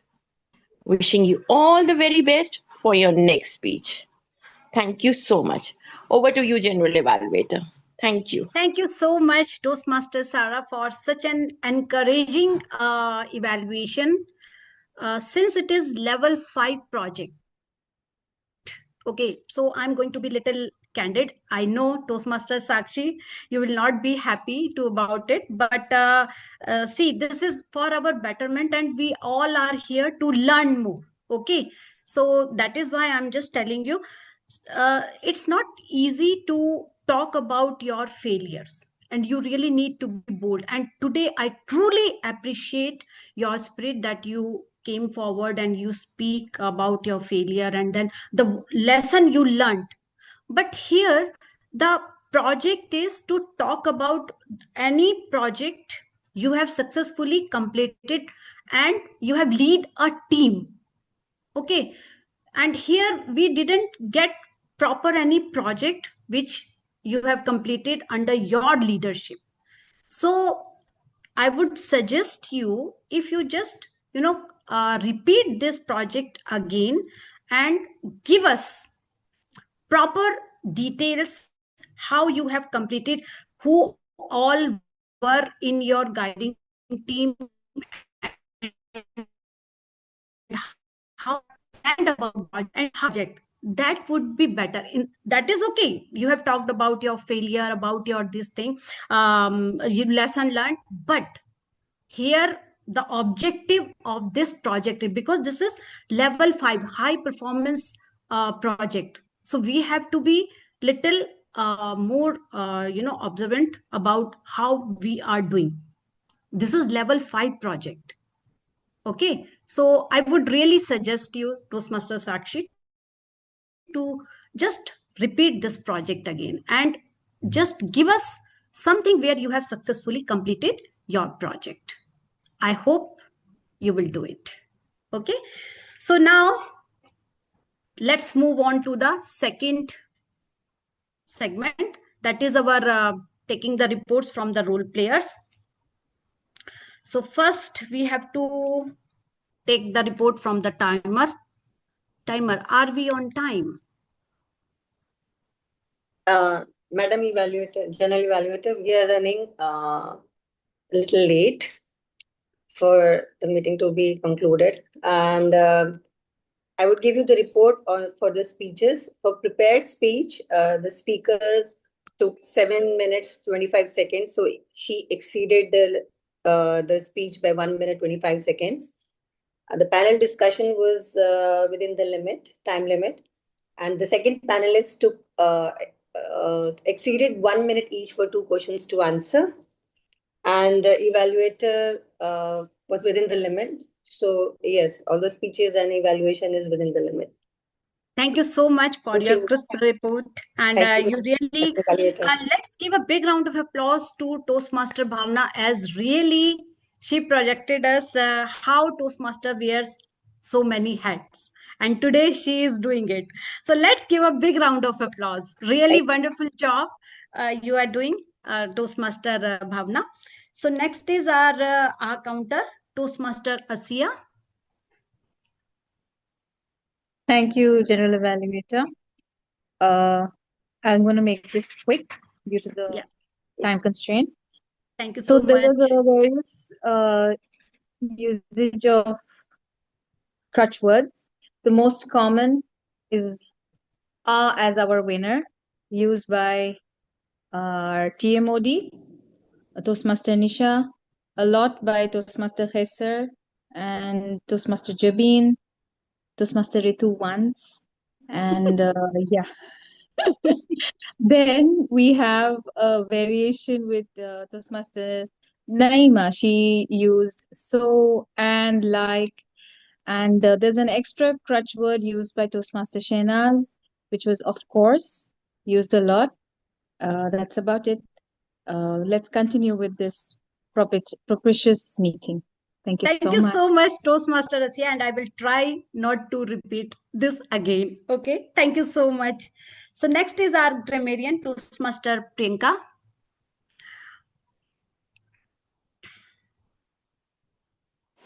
Thank you, Madam.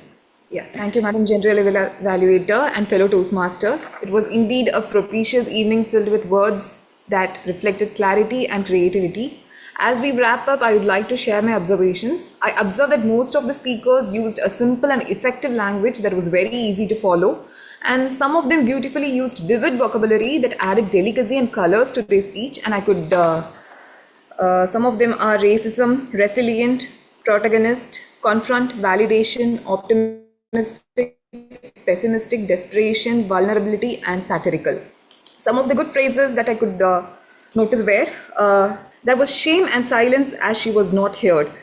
ferocious, lovely mother who will go to any extent to protect her child. Sometimes choosing the dreams is where real struggle starts. She did not hide the rawness and the constant survival mode, the universal theme of fear, survival, and radiance. She wanted to diffuse and block that part that haunted her. And a very few minor skips in grammar was included, and but that is natural when it comes to impromptu speaking, I believe, and that could be improved with practice. And there were no words used out of context or any overused words. And I'm happy that excellent use of the word of the day, propitious, was used by, I guess, our Toastmaster of the day, that is Toastmaster Amina Khanam once, Toastmaster Bhavna Goswami once, Toastmaster Shahnaz Ms. Nisha Mohammed thrice, Jabeen thrice, Toastmaster Alia Yusuf once, Toastmaster Ritu Maheshwari, Toastmaster Sara Ali, and Toastmaster Asiya Khan. I'm very much happy about it. Well done to all those who made an effort to weave it naturally. Overall, today's meeting was a propitious opportunity to celebrate the power of words and remind ourselves that good grammar strengthens our credibility as speakers. That concludes my report as a grammarian. Thank you for the opportunity. Thank you all. Oh, thank you. Report. I really loved it, the way you presented it, and very fast. So that wonderfully you have done it. Thank you so much. And now our last role player is Toastmaster Sanya. She's the listener. Let's see what she has prepared for us today. Thank you, General Evaluator.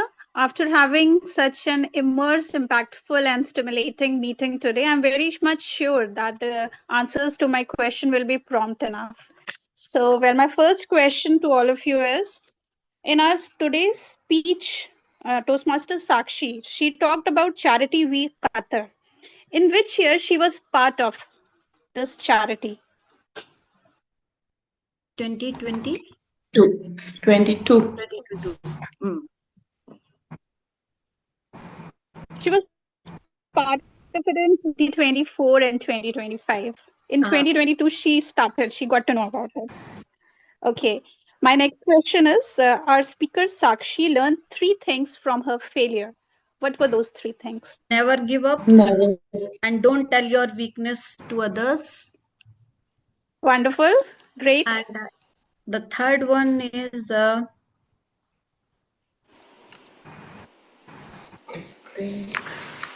third one.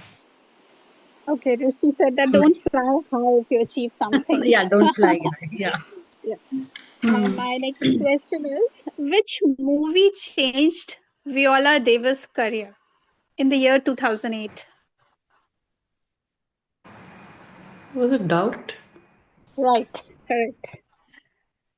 Okay. How did Viola fondly called her mother? Mama. Mama. Right, Mama. right, correct.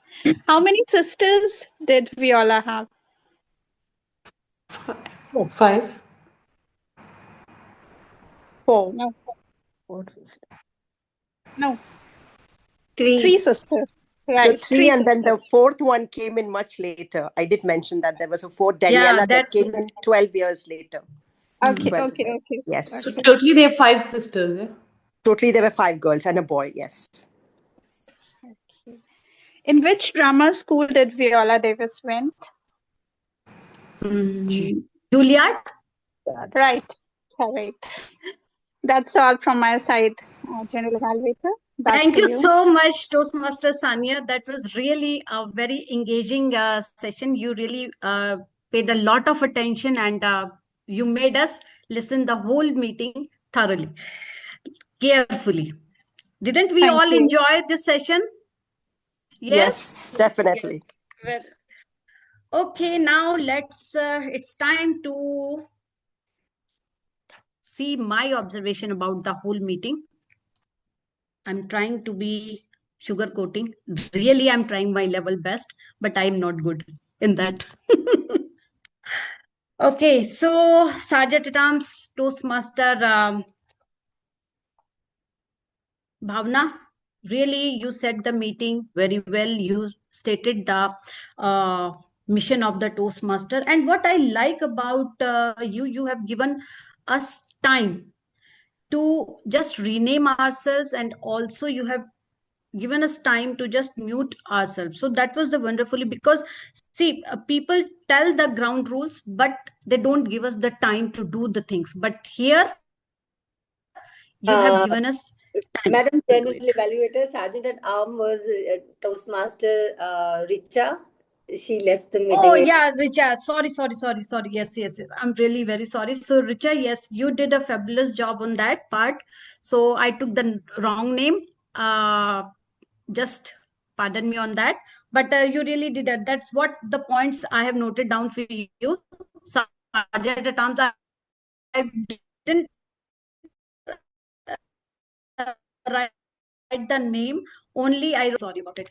And now let's talk about the presiding officer. Today, BP has taken over that role, and you have beautifully started the meeting. You set the tone of the meeting, and you just motivated us very well.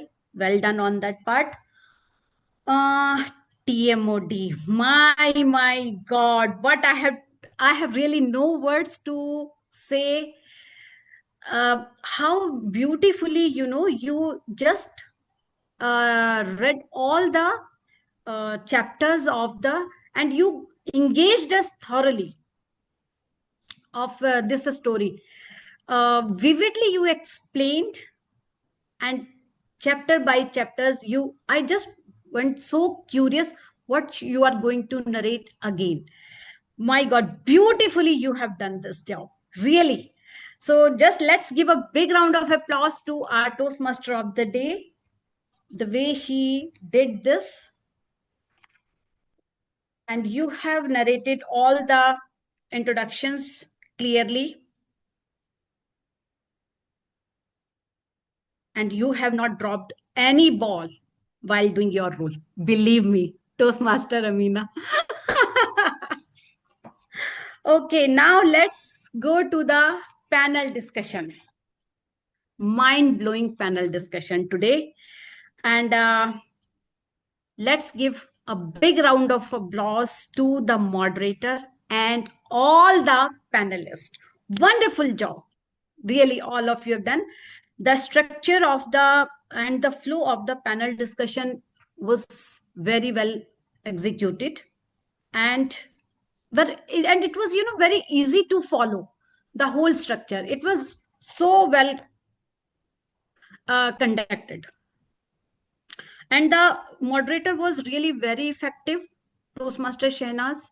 You not only, explained the point of view of all the panelists, you have given your own prompt also of every time. That was beautifully you have done. And all the panelists also, they just brought their thoughtful and heartful perspective. Wonderfully you have done, and it shows that you are very well prepared for this session. You read the book clearly, and then you came, so that's why you were able to engage everyone. Only one suggestion, that's what I felt personally, that if all the panelists, could give their key takeaway with the personal reflection, with some personal anecdote or anything that could be, more effective.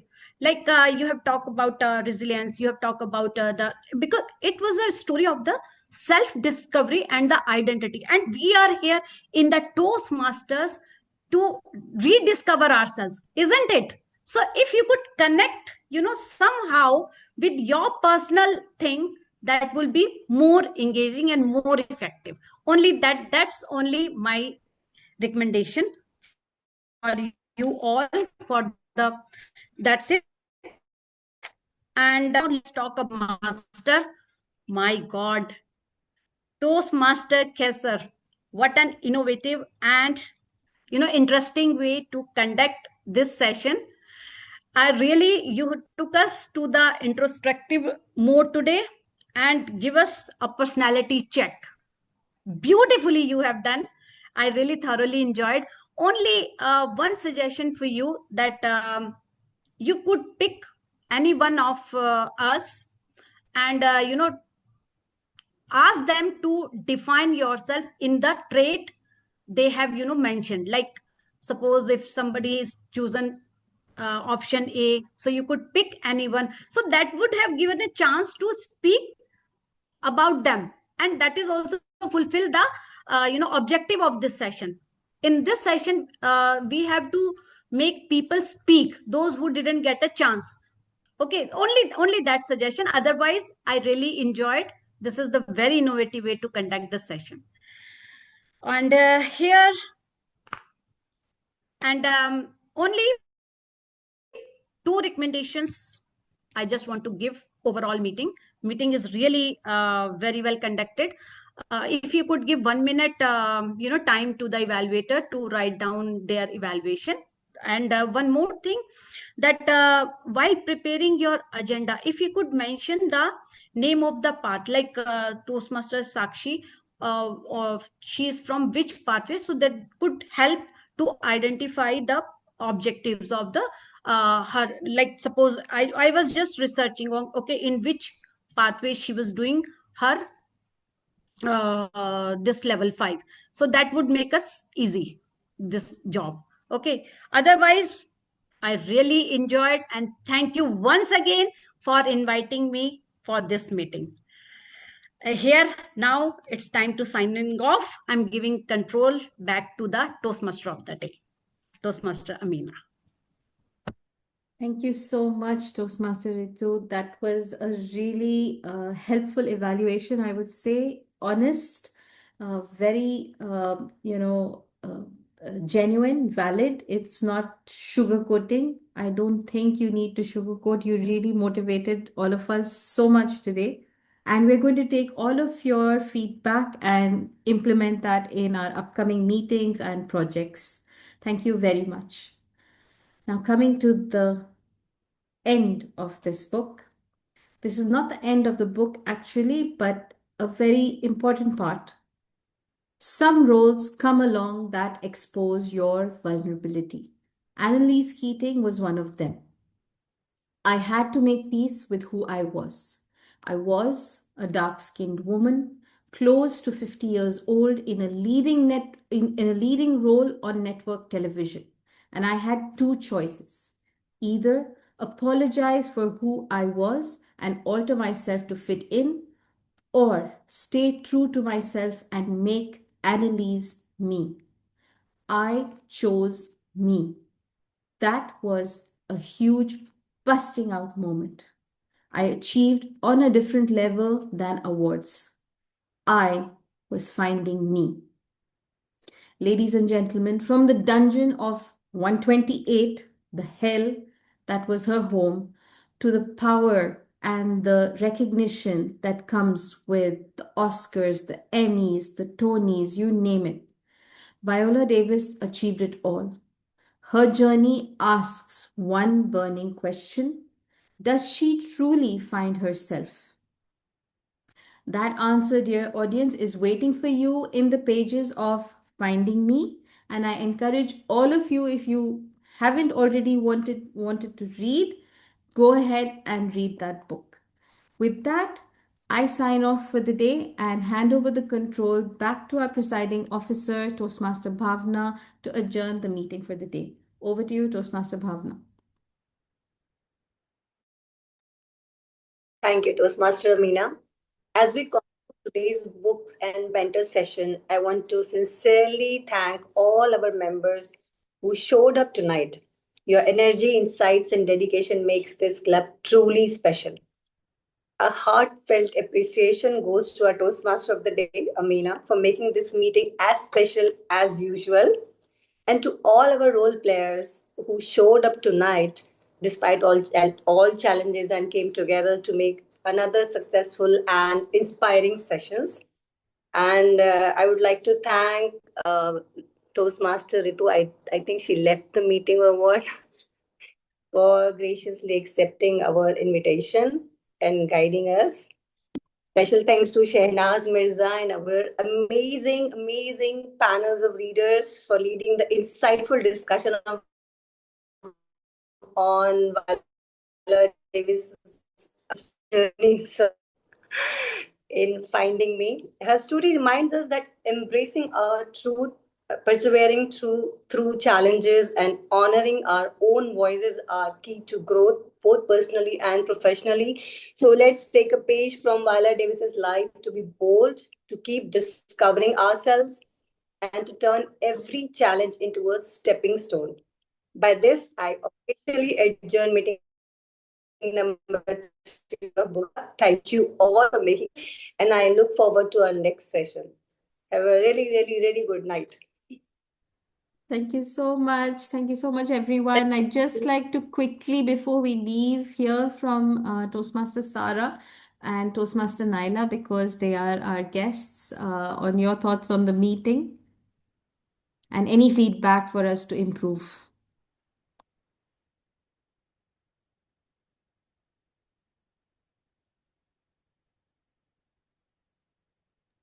Yeah, hi, good evening, everyone. So I have been seeing your agenda for a long time. I mean, agenda and the flyers. Always think I need to attend, but then I forget about it. So today, I think around 6:30, Alvia messaged me asking to attend. So then I know it is today. And incidentally, I was free today. So I thought I try it out, but it was an amazing meeting. I loved it, especially the panel discussion. It was done really well. Shanas did an amazing job. The entire, that the flow, the points that were discussed, even the panelists, how they have replied, I think it was done very nicely. Even I have not read the book, so even if we have not read the book, it did not feel like I missed out on something. I mean, it did not feel like I couldn't understand what was being discussed. So that happens sometimes. No? So that was not there, and that's because of the way it was conducted. The points that were discussed. So it was amazing. I loved it. Thank you so much, Naila. That means the word coming from you, a pro at panel discussions and book reviews. I'd And also like to thank Naina. Thank you so much because believe me, it was my first time and I was not sure. I've been a panelist, but I've never been a moderator. So I was not sure how it would come across. But thank you so much. All these words of encouragement mean I have to go in for the second panel discussion next time. yes, yes, yes. Get ready for the next one. But it's lovely. Yes, yes. Toastmaster Sara, we'd like to hear your thoughts as well.